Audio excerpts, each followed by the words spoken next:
Umum dari Partai Demokrat, Agus Harimurti Yudhoyono, yang nampak hadir. Beberapa kandidat kuat calon Menteri Presiden terpilih Republik Indonesia Prabowo Subianto sudah perlahan dipanggil oleh sang Presiden terpilih di kediamannya langsung. Tentunya ini menjadi sinyal kuat bagaimana gambaran Kabinet Presiden terpilih Prabowo Subianto dan Gibran Raka Buming Raka. Ini artinya Prabowo sudah menyiapkan beberapa calon menteri yang memang ternyata kebanyakan dihuni dari Partai Golkar. Tentunya ini merupakan sebuah tanda bagaimana koalisi antara Gerindra, Golkar, kemudian Demokrat, dan partai lainnya. Namun, ada hal yang menarik, ternyata belum ada kandidat calon menteri dari partai PDI Perjuangan.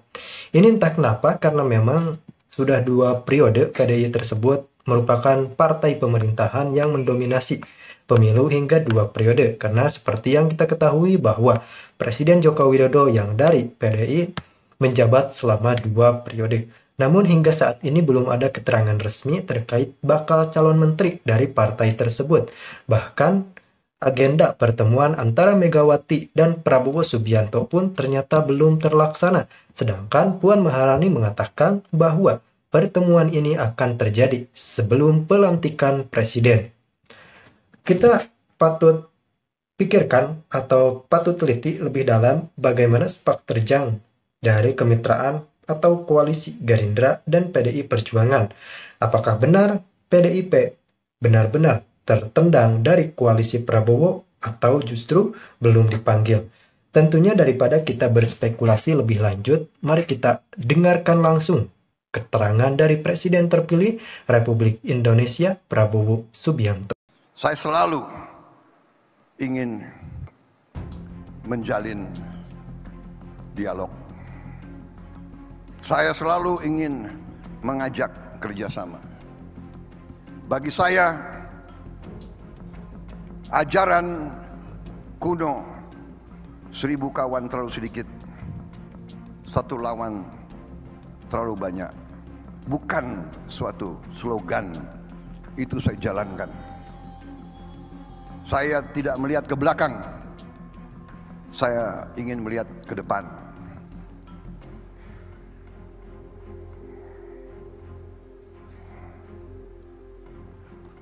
Bagi saya,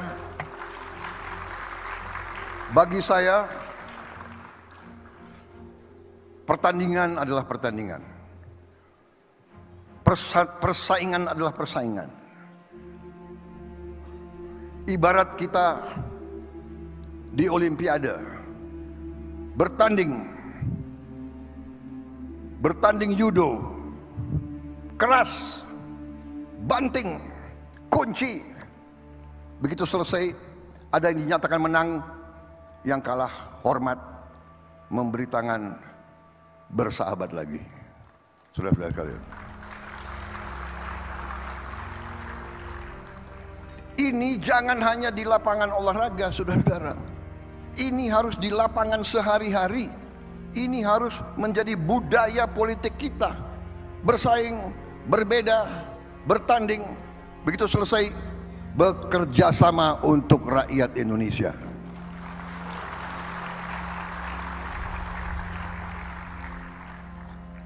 Itu keyakinan saya, dan karena itu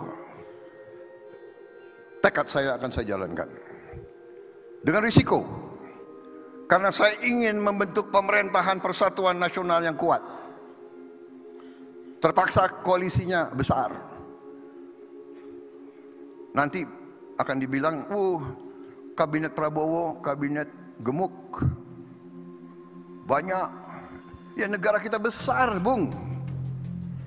Negara kita luasnya sama dengan Eropa. Eropa 27 negara. Kita 1 negara. Sebagai contoh, Timor Leste, negaranya itu jumlah penduduknya 1,3 juta kalau tidak salah. 1,3 juta. Lebih kecil dari Bogor, Kabupaten Bogor. Kabinetnya, menterinya tahu nggak berapa? 28 menteri. Kenapa? Karena di koalisi juga. Kalau kita negara otoriter, ya kan, hanya satu partai, ya bisa jalankan negara ini hanya dengan 20 menteri, 24 menteri.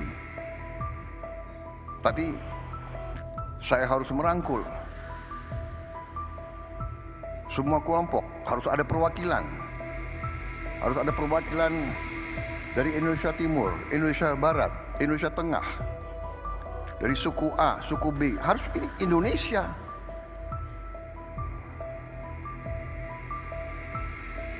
Dan memang pekerjaan kita berat.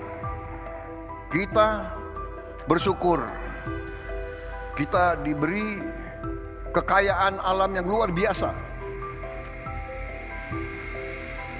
Minggu demi minggu, bulan demi bulan, ketemu lagi. Kita baru ketemu ladang gas salah satu terbesar di Andaman. Beritanya 8-12 TCF. Bisanya lebih. Kita baru ketemu lagi ladang-ladang di mana bekas-bekas Belanda, ternyata cadangannya masih banyak. Saudara-saudara sekalian, ketemu lagi cadangan emas. Rupanya Indonesia ini nanti bisa produsen emas salah satu terbesar di dunia, ya kan? Jangan cepat tepuk tangan. Emasnya masih di bawah tanah, kita harus gali. Enggak, maksud saya kita, tapi nah, dengan segala kelebihan kita menghadapi tantangan yang sangat besar. Pertumbuhan bagus, 5% selama sekian tahun berturut-turut. Tapi kita harus akui, pemerataannya harus kita tingkatkan. Saudara-saudara sekalian, kita harus berani koreksi sistem kita. Kita harus bertanya. Kita harus bertanya, bagaimana caranya kekayaan bangsa Indonesia harus bisa dinikmati oleh seluruh rakyat Indonesia, tidak hanya segelintir orang saja. Kita tidak bisa mengandalkan trickle down economics, terlalu lambat. Presiden Jokowi sudah memberi contoh intervensi untuk menyelamatkan yang paling lemah, bukan salah. Karena itulah kita berhasil menekan dan mempertahankan